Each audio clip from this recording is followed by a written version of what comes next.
बीडचे पालकमंत्री आणि कृषी मंत्री धनंजय मुंडे यांच्यावरती मुंबई येथील एच.एन. रिलायन्स फाउंडेशनच्या हॉस्पिटलमध्ये पित्ताशयाची शस्त्रक्रिया झालेली आहे। बुधवारी त्यांना रुग्णालयामध्ये दाखल करण्यात आलं होतं, तर शुक्रवारी त्यांच्यावर ही शस्त्रक्रिया डॉक्टर अमित मायदेव यांच्या मार्गदर्शनाखाली करण्यात आलेली आहे। 5 दिवस त्यांना रुग्णालयामध्येच डॉक्टरांनी आराम करण्याचा सल्ला दिलेला आहे। शस्त्रक्रिया झाल्यानंतर मुख्यमंत्री एकनाथ शिंदे, उपमुख्यमंत्री अजित पवार, देवेंद्र फडणवीस यांनी फोन करून त्यांच्या तब्येतीची विचारपूस केलेली आहे।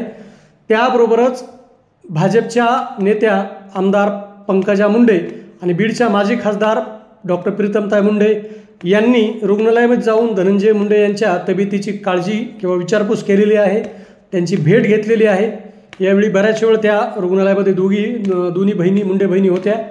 त्याबरोबरच काँग्रेस नेते बाळासाहेब थोरात यांनी सुद्धा रिलायन्स फाउंडेशनच्या रुग्णालयामध्ये जाऊन धनंजय मुंडे यांची भेट घेतलेली आहे, त्यांच्या तब्येतीची विचारपूस केलेली आहे।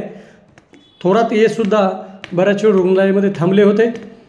त्याबरोबरच मंगळवारी उपमुख्यमंत्री अजित पवार यांनी रिलायन्सच्या रुग्णालयामध्ये जाऊन धनंजय मुंडे यांची भेट घेऊन त्यांच्या तब्येतीची विचारपूस केलेली आहे।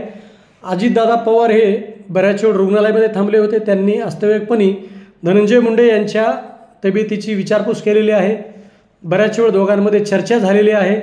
एकंदरीतच 5 दिवसानंतर धनंजय मुंडे हे रुग्णालयातून बाहेर येतील किंवा त्यांना डिस्चार्ज मिळू शकतो, कारण 5 दिवस त्यांना रुग्णालयामध्ये आराम करण्याचं सांगितलेलं आहे।